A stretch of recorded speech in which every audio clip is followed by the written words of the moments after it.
that I don't have the guts to say, listen, you got symptoms. You got to go and see somebody and just find out, because you can't have those conversations. That person needs to have the self-awareness. Oh, shame. I'm so sorry to hear that. It's so patronizing to hear that. It's a shock to the system, especially when you don't really know what that means. I wonder how that connects with introversion and extroversion. So it might be that you're a different level on the spectrum, but there are thousands of autisms. I know most therapists and most specialists are not aware of this. Okay, how am I going to build an identity in this new community? Who am I? And I remember it being explained, like I had a big problem with Hans Asperger because of the eugenics, the eugenics movement. Autistic individuals and people with ADHD make great friends, and they can learn from one another really well. Like with dopamining. So we just want more of it. So we want to get more research articles, read more books on the topic. We just want to write books. They're like, oh well, diagnoses. So you're saying getting more neurodivergent friends is important? We don't trust easily. It's another thing that we have, because we can see when people lie. Mm-hmm. So I only started doing this recently. Sorry, I need a moment. And then you have to pretend it's not happening. Anyways, there's always something from the outside that's kind of hindering them to just be themselves. It's also like that's a big point to cover, is just the amount of masking that women do and the types of masking or camouflaging. And it really is just years and years. You can see this with their prognosis. It's years and years of not speaking up and not advocating for themselves, and it becomes anxiety that leads into dread. To really reflect on neurodiversity and that impact on our mental health. Another thing is we're constantly suppressing what we're feeling. So if it is overwhelming in an environment, or if somebody does lie to us or whatever, we suppress. And that comes out in our physical health. The gut health actually has a massive impact on neurodiversity, because menopause also heightens your neurodiversity. We got to start asking deeper questions about like the foods that we eat.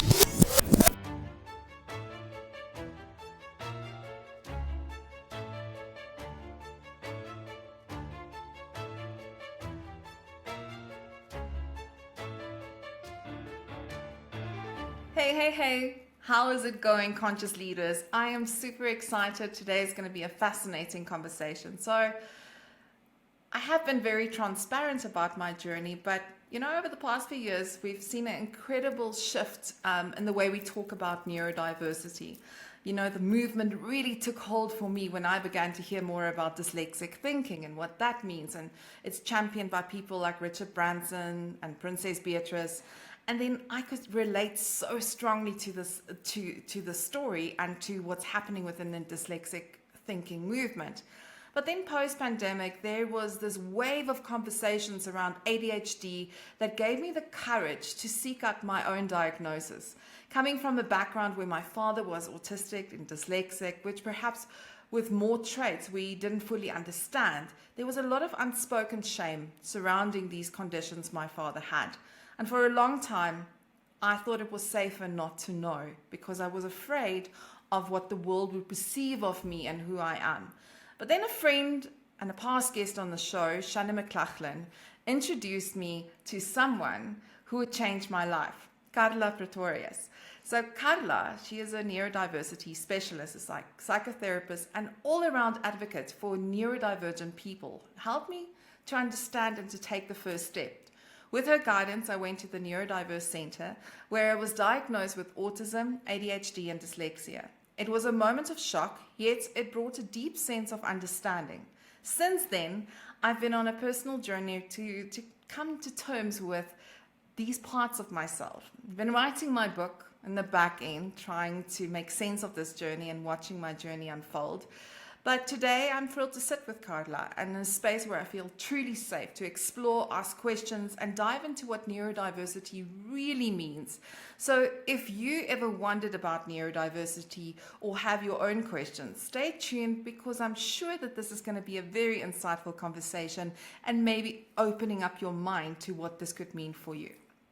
Karla, I'm so excited. You said yes! How are you? Thank you so much for having me, Carmen. And that was such a lovely introduction just on your journey too. I think it's going to help a lot of people, just the way that you communicate, like what you went through and just how you felt going through the journey. So I really appreciate that. We need more of you out there. Thank you so much. Now, first of all, before we even get started, I've noticed that you are a PhD candidate now and you're doing a lot of work. And tell me what is going on and what is your thesis all about?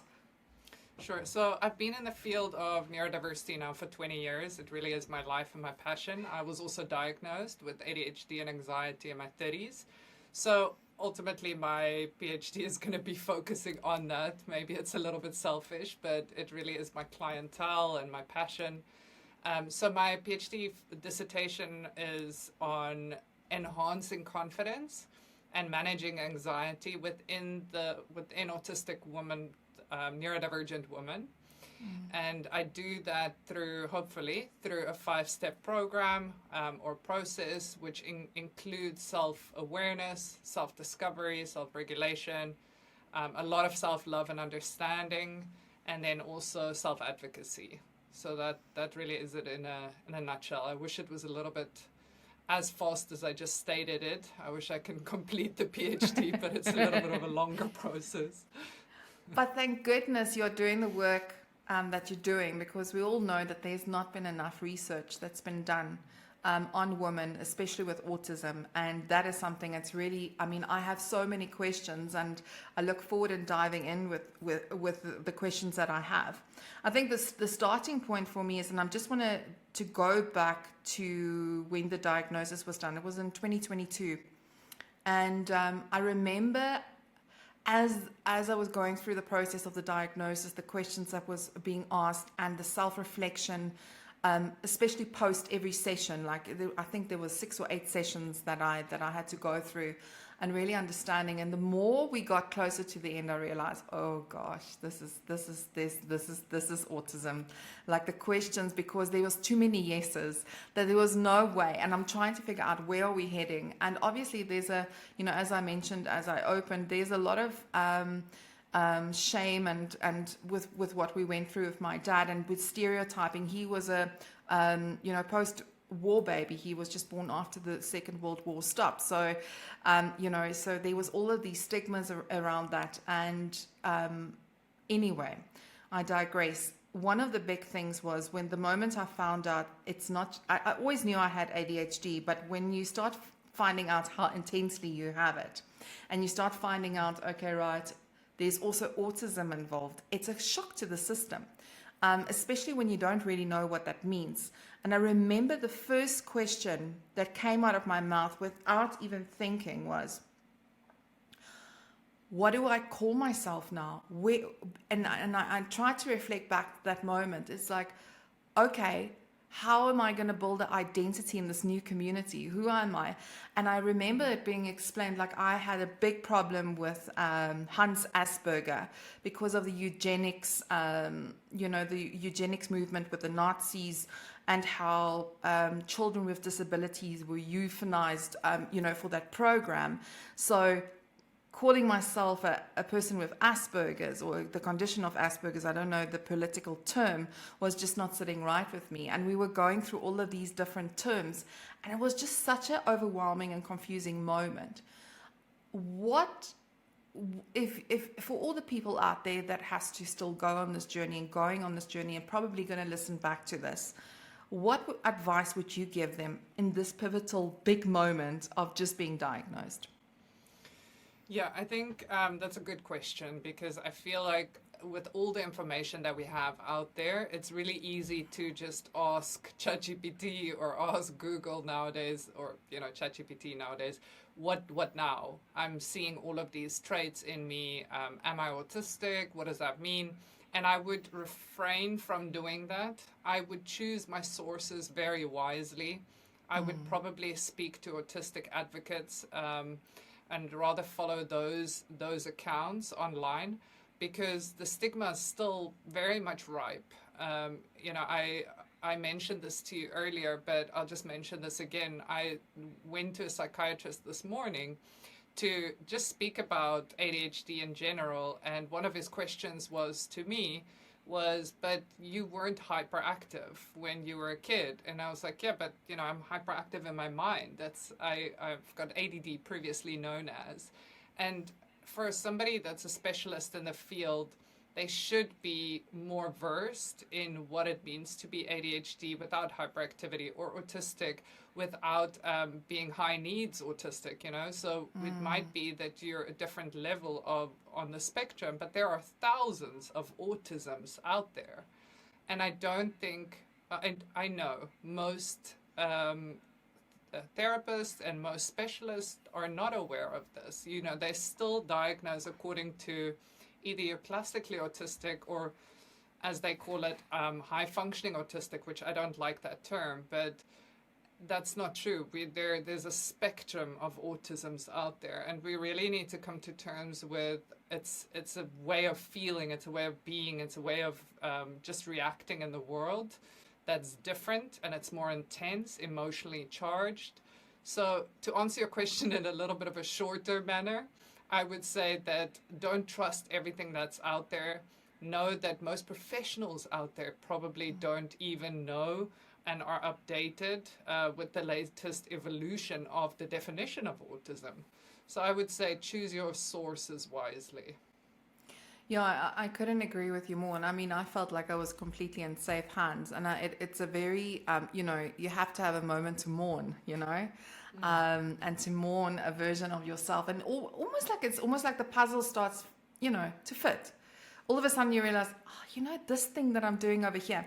So I'll give you an example. As we were going through the diagnosis, when I was younger, I still remember, when I almost felt like a naughty child. I used to self-soothe, and I used to scratch myself into blisters on my feet and on my hands. And I remember my mom was so confused. She didn't know what these blisters were. And she was like, what's going on? Why do I have these blisters? And I didn't want to say I scratched myself. So I kept quiet, and we went to the doctors, and the doctors were trying to fix me. And I thought, okay, I can't self-soothe anymore because my mom's going to find out. So I stopped self-soothing, and I forced myself in that process. And as we were going through diagnosis, it actually started back in my 50s again. I started doing it again, where I scratch myself, or I bite my nails, or I do this thing with my hair, where I twist it. And sometimes with the legs, when you're very anxious and you move your legs around. And, when I started thinking back on self-soothing and how we use self-soothing, that was a very insightful moment. But I mean, is everybody that uses these methodologies to self-soothe, is it all relevant to the spectrum? Or, when do you have to take it seriously and to see it as a symptom? I think it's a combination, right? So like you said, the stimming or the self-stimulatory behaviors, it happened with all kids at a certain age. So some of them, it happens at your 2-year age, or even if they're older. But if it continues within when you're older, and also when you're using it to cope in situations, that's when it becomes part of the diagnosis. So it's a combination of symptoms, or characteristics rather, that you need to look out for. Usually what I find with my clients when they come to see me, and if they're pre-diagnosis, it feels like it's a combination of things that are kind of hindering them to just feel more relaxed in a social setting, or within even a relationship with their partners. It's always that kind of overthinking, overanalyzing, that kind of overwhelm that they feel emotionally in a social setting, or, just with one other person, which is also social, or in a work environment, or just interaction with colleagues or something like that. So there's always something from the outside that's kind of hindering them to just be themselves. And you mentioned women earlier, and we do so much masking that it doesn't seem like we're actually bothered by the social interaction or what is expected of us. So it's also like that's a big point to cover, is just the amount of masking that women do and the types of masking or camouflaging. And I'd really like for us to go there. I think while we're still in the diagnosis process and how that all went down from my perspective, the one thing that really was quite freaky for me is, okay, now that I know this, I've got AuDHD, don't know what it really means, but now I go and I start paying attention to who I am and how I do things, because now when you go through the diagnosis properly, you actually start now, oh, but this question was asked, this must be this, and you start connecting the dots. And I always knew, for example, when people talk to me, I always look up, or when I have to think about something, I always disconnect my eye contact with somebody. And also taking into consideration that my autism is predominantly in sensory process disorders, so my senses are extremely heightened. From the clothes that I wear, what I can wear, what makes me feel suffocated, to my senses and how I can pick things up. And I must tell you, it freaks me out when, especially now that I've got menopause, and I want us to touch on that as well, because menopause also heightens your neurodiversity symptoms. So for me, when somebody talks to me, I need to look up, I think, and then I would then make eye contact the moment I've figured it out and what I'm going to say and my processing. But I think it's being perceived from the other end, because I see people following my eyes around like this, trying for me to make contact. It's not something of dishonesty or the stereotype that's around it. It really has to do with, I've got so much Ferrari thoughts, neurons connecting and waltzing in my head. I just need to understand where they go in a file so I can have a conversation with you. You actually said, I think it's Hallowell, Ned Hallowell said that we've got Ferrari brains. He Ferrari actually calls brains. it an ADHD 2.0, that book, which is a great book to read. But what you did mention, Carmen, is the AuDHD, and that's the combination of ADHD and autism, right? So, and you also mentioned one of the characteristics, which is sensory sensitivity. That could be part of both of those diagnoses. It doesn't necessarily need to be, but they did add it in the DSM. So there are sensory dysregulation within the DSM, is the Diagnostical and Statistical Manual, where we find the disorders, right? The definitions of the disorders as psychologists. So that is part of the autistic spectrum disorder diagnosis, is having sensory dysregulation. And that could be seen in various ways. So you can be hypersensitive to certain sensory input, or hyposensitive, or a combination. So you could crave it, or you have an aversion towards it, or you have a combined type. So sometimes, like, an example could be, I love listening to my type of music really loudly, but I can't listen to my partner's death metal. I can't Exactly. listen to. Oh, yes, it's so true. We have arguments about that all the time. It's so true. And also, the mobile phone, right? When somebody listens to a TikTok video or something, I cannot stand that sound because I can't understand where the sound is coming from. I need to see. It's it's a crazy thing.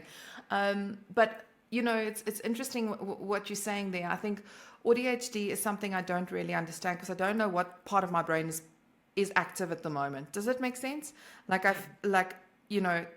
Hyperfocus when? Is it autism or is it ADHD? Can you maybe just, if you take AuDHD, because I hear that term going around quite a lot, if you can differentiate both of them and how they are different and how they are similar. Yeah, so it's a difficult combined type, because sometimes they play against each other. So I feel like this is kind of just a general way of saying it, but I feel like autistic individuals and people with ADHD make great friends, and they can learn from one another really well, because autistic individuals are more structured, so they are kind of more black and white thinking in the old way, that's what we would say. But it really is just kind of a way that they love systems. They love to fix something and put it in the box, and now it's done. You know, like my partner is autistic, and he doesn't like gray areas. So if I tell him, oh, I don't really think that's what we're going to be doing, he's like, but are we going to do it, or are we not going to do it? Like, just give me a yes or no. Whereas ADHDers love living in the gray areas. So it's like, oh, maybe I'll come, maybe I won't. I don't know. I don't know how I'll feel then. So it's a lot more kind of wishy-washy. And if you've got a combined type, those two kind of ways of thinking are constantly fighting against each other. So you want structure, you want routine, but you hate a schedule. And it's a difficult thing. So just to kind of differentiate it from a DSM point of view, that with ADHD you obviously get the inattentive type, and we see that more within women, where they're inattentive, so they lose kind of, they zone out. You see it as zoning out. And then you get the hyperactive type, where you become quite hyperactive, or a combined type. Now with the inattentive type, that doesn't mean that you're not hyperactive in your brain, so you can still be quite actively thinking about a million things and just kind of sitting and watching reality TV, but you're still thinking about a million things. Whereas with hyperactive, physical hyperactivity, that is what we see more in our younger boys, and that's why men were also more diagnosed. So that's ADHD. And then autism, you get quite an atypical way of communicating. So with autistic individuals, oftentimes they can have like a little professor way of talking, so they'll speak in like English and, you know, whatever languages they know, because it's usually more than one, but in, you know, like quite a higher grade of communicating. So they use big words, and they use like terms that I sometimes need to go and Google afterwards after my sessions. They're extremely hyperfixated on their interest, if they found their interest, so they absolutely love it, and they're kind of like experts in the fields. They, like I said, there's a bit of a rigid way of thinking because they're more systems oriented. But saying that again, like, this is generalizing. There are thousands of autisms. You know, you get like the more artistic types that aren't that systematic. You get individuals that are really super creative. They can do their artwork for hours on end, but to sit down to have a meal is just too much for them, sensory-wise, and just like, you know, the perceived expectations that are placed on them. So it's difficult to kind of box individuals in. But I would say the two profiles are different in a sense that ADHDers need less structure because they get bored easily, but I shouldn't say need, I should say they want less structure, but they need it. Whereas autistic individuals should probably be a little bit more flexible with their need for structure. So the combination of them is great. That's why my partner and I make a great partnership. It's like left brain and right brain, like all together. But I mean, like, this is also, yeah, it is really fascinating. And I wonder how that connects with introversion and extroversion. Because if I just look, because it's having two different personalities almost, like there can be tasks that I need to do. I'm just my ADHD self, and I'm loving what I'm doing. But then there's things that I really need to focus on and that I need to do. And then it's like, I don't need to see the world. I don't need to be around the world. And I actually go into my shell, and I completely, some people wouldn't even believe this. At home, I'm a very quiet person. I'm in my head.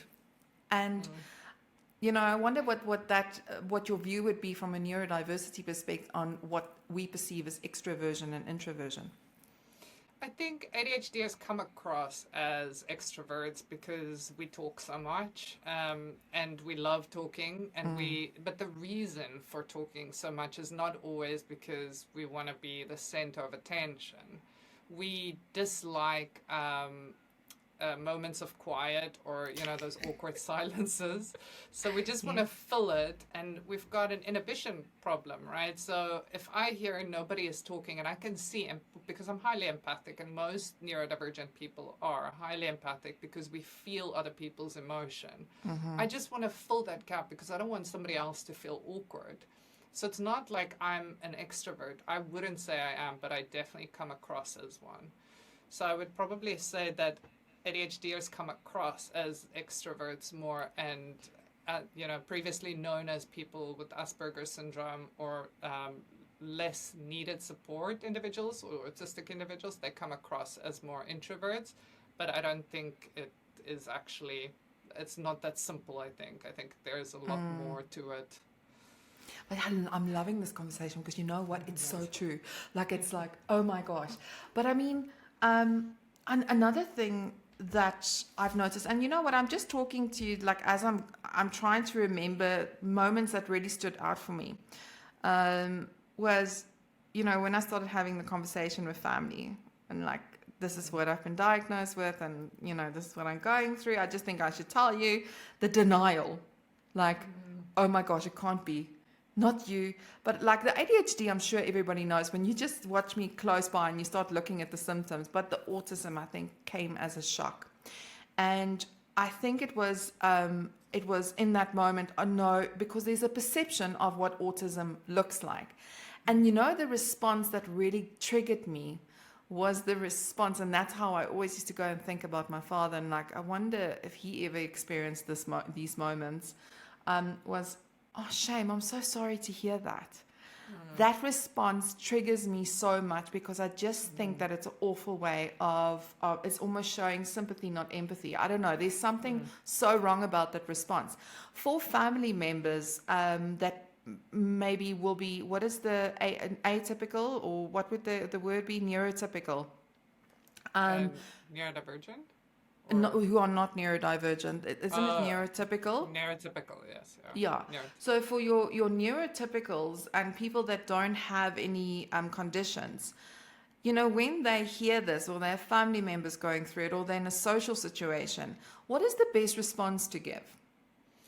Such a great question, and one that I actually get quite often during presentations, because the response that you got is a response that's quite typical, which is it's so patronizing to hear that.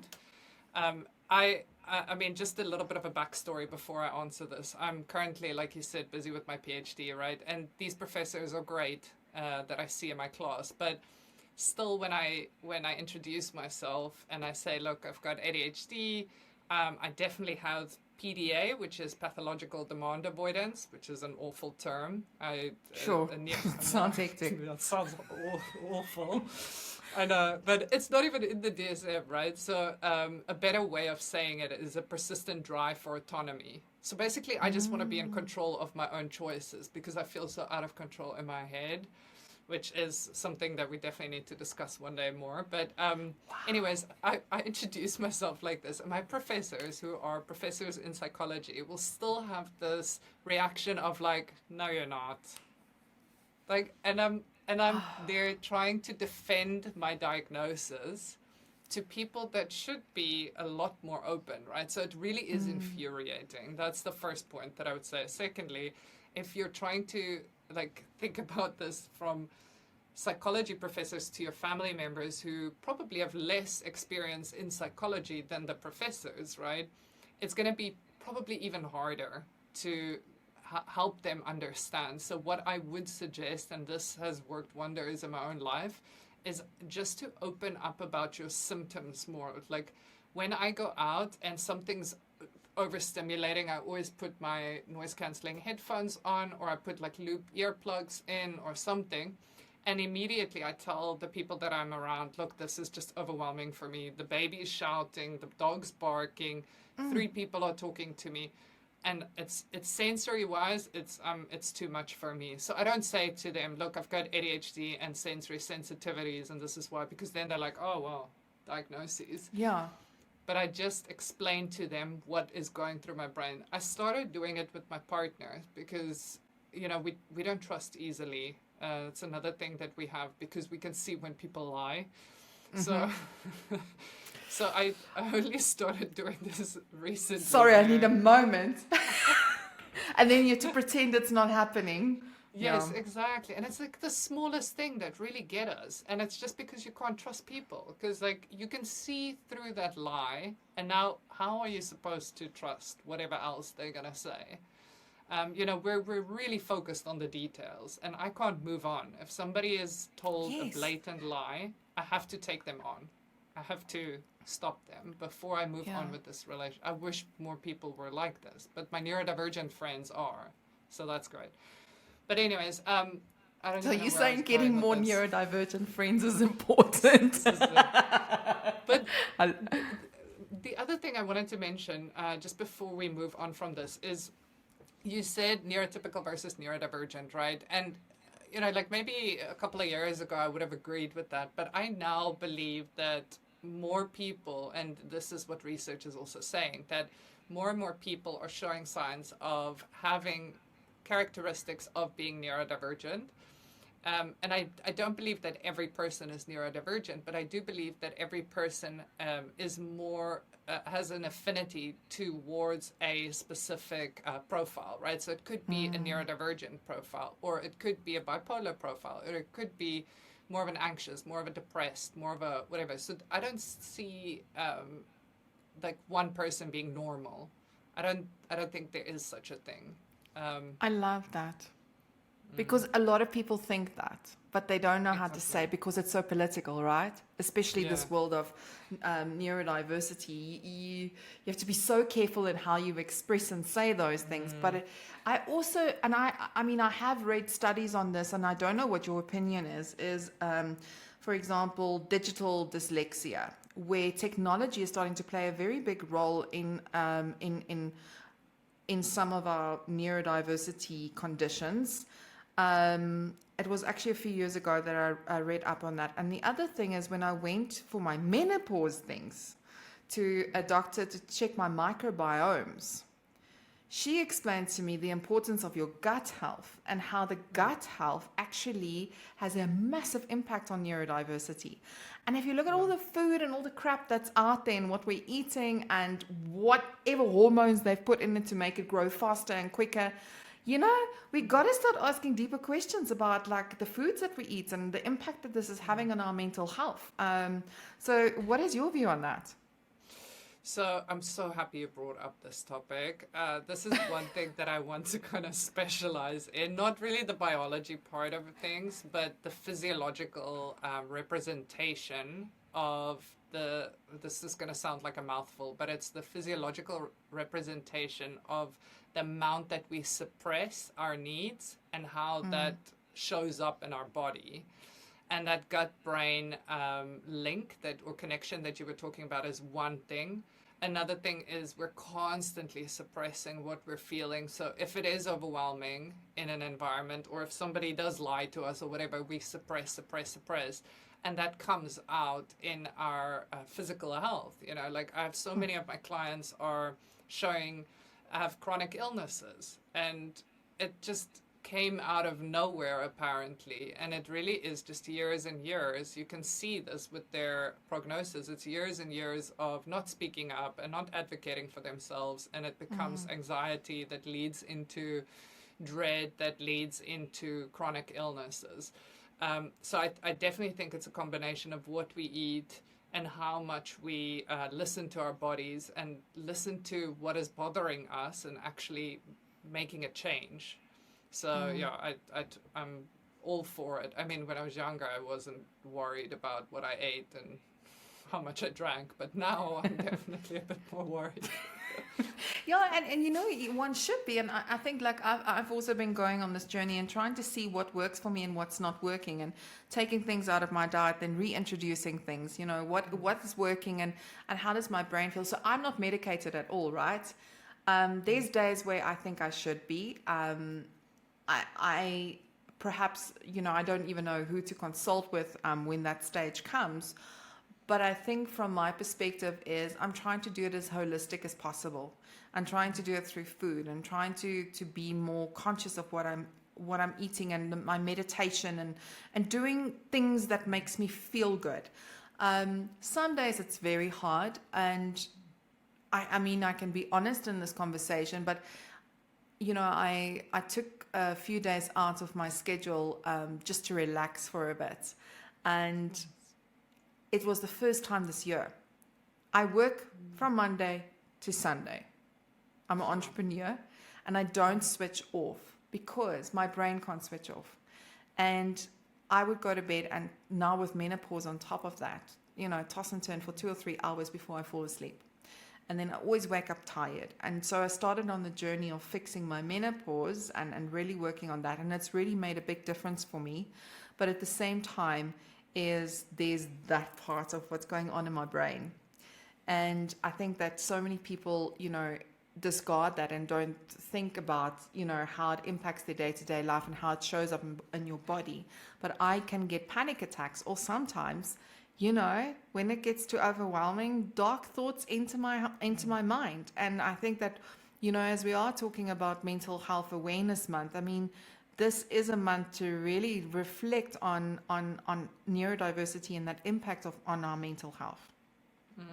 Yeah, and thank you for sharing that, Carmen. I know it's difficult to talk about our own mental health sometimes, especially on social platforms. But I think it does help others to see that there are a lot of people, if not everyone, that go through all of this, and we need to speak up more.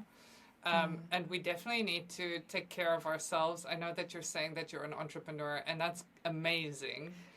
We have this in our minds, though, that we can't switch off. And I know that it feels like that, but I would say to challenge that and to maybe kind of channel it into something so that you don't have to switch off like a typical person would say is a switch off, like not think about anything. I mean, that to me is impossible. But when you're doing a meditation, maybe do like an immersive meditation where you hold your phone and it takes you on a journey, and it will like start shaking. And that's my way of meditating because it keeps me entertained. How do you do that? There's an app. They actually give you like a year for free. It's called Balance, and they have immersive meditation. So I'm sure there are other apps out there as well that have that. But that's how I got into meditation. Because if you told me you need to listen to a gong for 20 minutes, I'd be like, no, thanks. That's never going to happen. But there are other ways, right? So whatever your interest is, so let's say it's walking next to the ocean. Like try and do like a mindful walk where you see how many things you can feel with your feet, or how many greens can you see, or something, just to still stimulate your very active brain, but focusing on something that's calming. Because what we tend to do as ADHDers, and this is your ADHD part for sure, is we go with that overstimulating because it's like a cute slang, we're dopamining. So we just want more of it. So we want to get more research articles, read more books on the topic. We just want to write books. We want to create new things, and that leads to autistic burnout, which I definitely don't want for you. So that's something that I would say is like to challenge that I can't switch off part. I would have never said that I was able to chill a few years ago, but I feel like Mr. Miyagi now, I can chill. I can relax. Oh my gosh.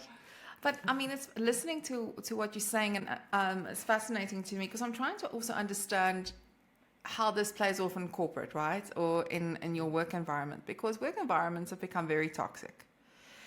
And, if I think about a few of my neurodivergent friends, I find it very, very challenging to switch off because the demands on their careers are so much ROI, when's the next thing? Where's the next thing? It's almost like businesses have ADHD. They're dopamining as well. And the expectations and the requirements that's put on people, and especially if we're now booming and where we're seeing a lot more diagnosis coming through, I wonder, like, what do businesses need to start thinking about in terms of, dealing with a workforce that is neurodivergent? Definitely getting more training into what does that mean for them and how to interact more successfully with neurodivergent individuals because they're taking advantage of our interest, our hyperfixation, and what I usually tell my clients that are neurodivergent, that are close to becoming burnt out, is to pull back 20% because your 100% as a neurodivergent individual is already way too much. So you should be giving a lot less than what you think you should be giving.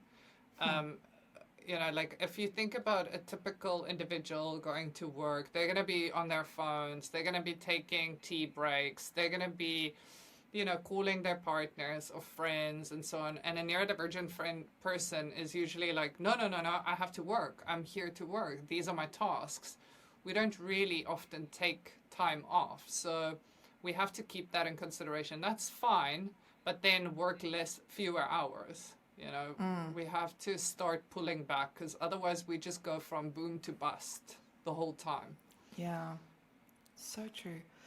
So I want us to start diving into the unmasking of autism, especially for women, and what that looks like, because let's talk about the research. I think one of the biggest shocks for me was learning about how there's not enough research on women, and how I can just think of many women in my family and probably women that are friends of mine that I don't have the guts to say, listen, you got symptoms, you got to go and see somebody and just find out, because you can't have those conversations. That person needs to have the self-awareness to embark on that journey. However, it's a very liberating journey. But what I wanted to say is, like, what are these typical symptoms and when do you need to go for a diagnosis? And just give us context as to, you know, the unjust, and I'm going to call it the unjust, that was done, and how research was done only on boys, or what is the whole research story behind women with autism? So it's, I think it's unjust now, but in those days, obviously the professionals back then, I don't want to give them credit, but they didn't know. So you can't really focus on a population that you didn't see. So they just didn't know because, like you said, women are way better in masking and camouflaging. So those two, you know, from an evolutionary point of view, we were told to be the social butterflies, and, you know, the hunter-gatherer. If you look at that evolution, then the men were out there on their own hunting and we were gathering. So we were taught from centuries ago to be social. So we're really good in faking it and camouflaging as social beings. So that's the first thing that I would say to look out for if you're looking for a female or woman diagnosis, is that somebody that probably looks fine. Like, I'm talking to the autistic individuals now, or potentially autistic individuals. You probably look, and you look fine, not fine, you look social, you look like you don't have a care in the world when you are interacting with friends and colleagues and so on. But inside, you feel really anxious when you're doing these things. You're overthinking, you're overanalyzing. After the conversation, you think, oh, I should have said this, I could have said this. Maybe like 3 years later, you're still thinking about a specific scenario that you shouldn't have messaged that person. You know, or, you know, like, maybe this relationship could have worked if I just did this and this and that. So it's like this overanalyzing of past events, future events, current events. It's really draining. That's the first thing. You mentioned the sensory sensitivities, which is also another point, is that we're definitely heightened, even more so than men, from a sensory point of view. So if you have an extreme reaction to temperature changes, to anxiety even, you know, like so I don't know if you can see this, but my neck is really red. And it's because I'm anxious when I go into a presentation or a talk like this. And I'm okay with this now. When I was younger, I was like covering myself up with makeup, you know, camouflaging. I didn't want to look like I'm different. Now I'm just like, oh, whatever, I'm nervous, I'm anxious, that's me. Love it. Yeah. And then also like the special interest. So if you have a special interest that you feel like you can do for hours on end, and you can even forget to eat, forget to go to the toilet because you're now busy with, your research in the different cultures or the different history or whatever, that's my partner's interest. Emotionally, the feeling of overwhelm, that's another one especially for women, autistic women. That moment where one thing can tip you over and you can just be completely it feels like you were hit by a wave of emotions and you feel like you're frozen. So your central nervous system is kind of in survival mode, where you can't move. So you go into shutdown or meltdown mode. That's another one of those telltale signs that you might be neurodivergent. And then also just the difficulties with social interaction. So just having that where, I mentioned this before, but when you're going into a social circle, you feel like a sense of expectations on you.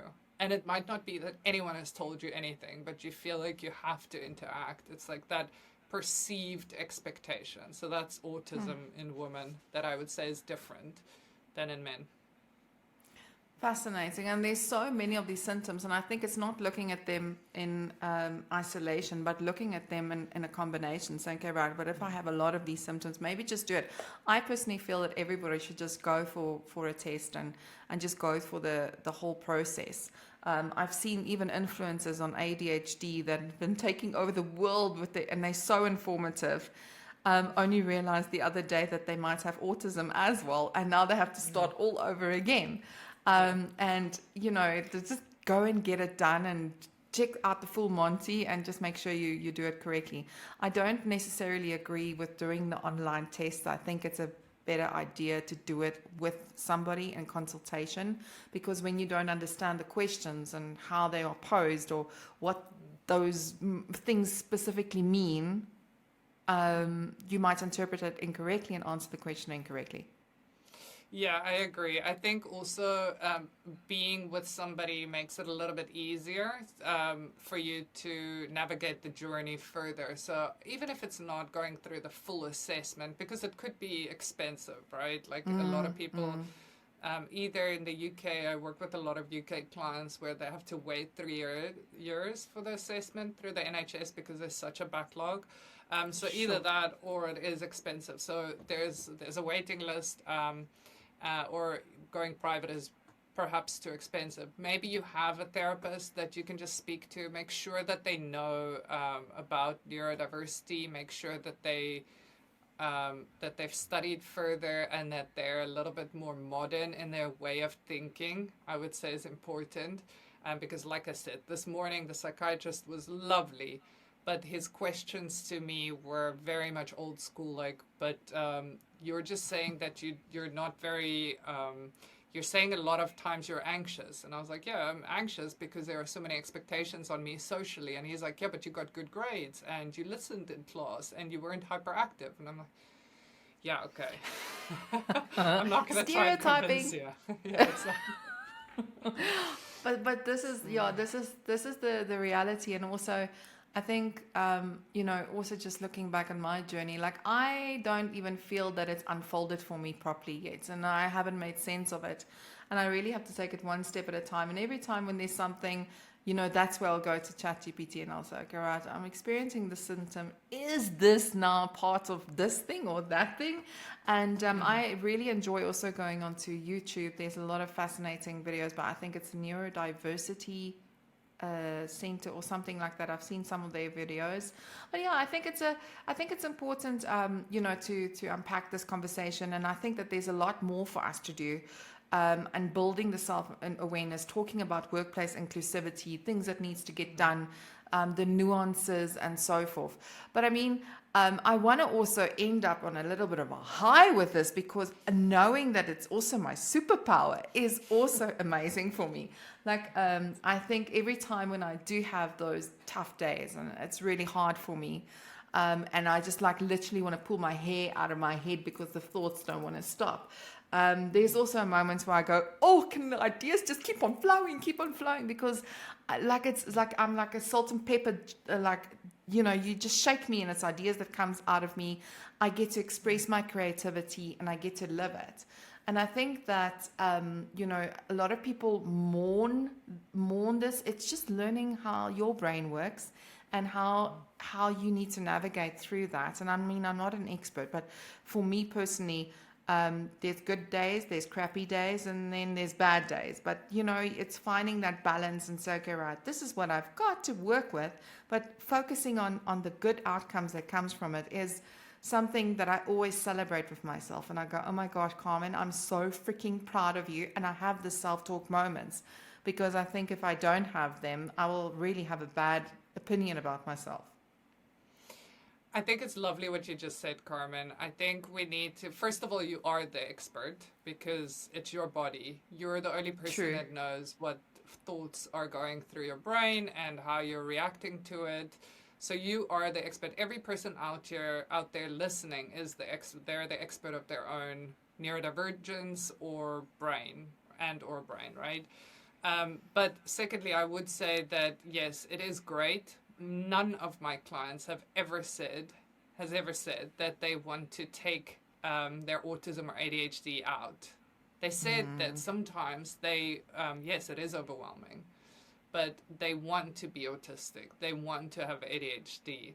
It is about learning how your brain works and how you can better support your brain and not living according to typical expectations. That's really important. So if you feel like, oh, I have to have a lot of friends, I should have a lot of friends, I should go to this party, I would say pause there and just challenge that, because do you really want to go to the party? Do you really need that many friends? I mean, I have such limited amount of friends, and I chose that.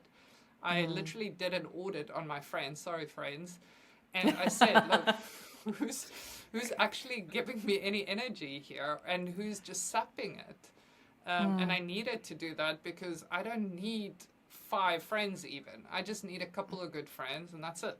And one of them is my partner. So basically I have 2 friends. We're in the same boat. Like, listen, and I think it's so refreshing to hear that because, like, I when I'm out there, I'm a socialite and I give what I have to give and I want to give.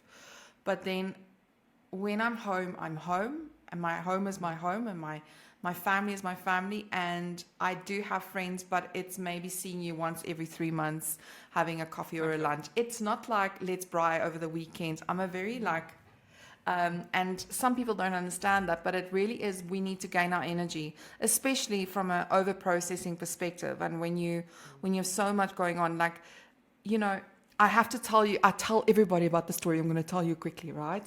How freaky is this? You know that experiment thing that was going around with an apple? You take half an apple, put it in a jar, speak positive to it. Okay, so let me quickly explain it. So you take 2 jars, you take an apple, cut it in half, and you put half an apple in the one glass jar and half an apple in the other one. On the one jar, you write positive thoughts and positive words and affirmations to say you're going to grow to your full potential, blah, blah, blah, blah. Negative one, do the same thing. I did the experiment, and within the 3rd day, there was a little plant growing out of the apple with the jar closed, growing out from the positive affirmations. You must try this. It's really awesome. Okay. The negative ones, the same. Not the same thing. The opposite happened. The jar actually started sweating. Sorry. Listen. Let me just calm down.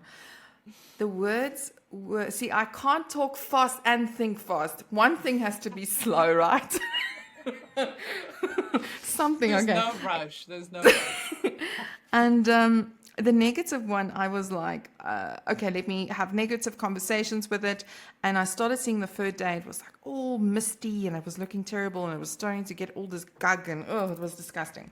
Anyway, the 7th day, I was angry about a situation. I think it was the 7th day, I can never remember. But anyway, I was so angry about a situation. And I thought, I don't want the whole world to know what's going on in my mind and I'm upset. I'm just going to go to the jar since we are doing the experiment. I took the jar and I just released all the thoughts going on in my head, right? And I released it. I then decided I'm going to go for a walk. Came back 30 minutes later and the jar went, it popped. The lid popped. Oh, jeez. And then you should it have had popped. a camera in there. That would have been I awesome. did film, but listen, it was the events and everything that happened, but I did film it, had witnesses, it was like a whole thing. And because it was an experiment we were doing and I wanted to actually share it on social media, hence I filmed it and all of that kind of stuff. But I think the thing that really stood out for me, and I actually learned this from Sarah McLachlan because she said, do this experiment. Okay. And it was so profound for me because I realized, oh my gosh, if I'm so heightened and my senses are so heightened and it could happen to these jars, how do I perceive other people's energy? Because I can't see it, I can only feel it. How is that impacting my health as a human being? Exactly. It's not just the thoughts in my head, but that experiment was such a big awakening for me. And literally, I mean, I'm also a sensitive and I don't understand, but somehow being a sensitive is different to neurodiversity. So I'm still trying to understand how that all works. But for me I can almost see premonitions of things happening before they happen, or like patterns or all those kind of things. So that is an extra layer for me, which makes it sometimes very hard for me to read the room, if that makes sense, because what I'm seeing is not what you're telling me, and it's not what I'm seeing. And for other people to get onto that boat takes a longer time. But it's very fascinating to be on this journey, and I'm loving the science that is coming out and the extra, advocates and people like yourself that's just doing the work and getting the word out there. And, I love your videos on LinkedIn. I love every single thing that you're putting out because it's a journey of learning for me as well. Like, I have a spicy brain and I love it. I'm actually going to make a t-shirt for that. That's awesome. But yeah. But thank you so much. Yeah, just that last thing that you said, Carmen, about just having all of those emotions. That's also why neurodivergent individuals make such good therapists, because we're able to see what's actually going on. It's just the tricky part there is to learn how to also have boundaries, and to install those boundaries. So even if you're not a therapist, it doesn't matter. You're still, all of those emotions are seeping into you. So I would say it's very important for you who are highly empathic to make sure that you have a way to kind of switch that off. So for me personally, how that is once I'm finished with the client, I would take their notes and then I would put it in the box where their where their other notes are, and I would close the box. So that's like a visual for me to say, okay, you know what? Now I'm finished thinking about this person, because otherwise it's going to replay my mind. I have to do something visual because I'm visually inclined, but it might be a way for you to just like put it off. Anyways, we can speak for hours, so I will let you go. Thank you so much. But we will definitely do this again because I think there's a lot more, and let's see what questions comes from the community and see what conscious leaders had to say, and then maybe we can take it then and bring you in again, because there's not enough being said, and I love the work that you're doing, and thank you for being part of my journey. And if it wasn't for you, I probably wouldn't be at the state of awareness I'm at now. So thank you. Thanks, Carmen. That means a lot. Thank you for having me. It's been a lot of fun. Bye-bye now. Bye.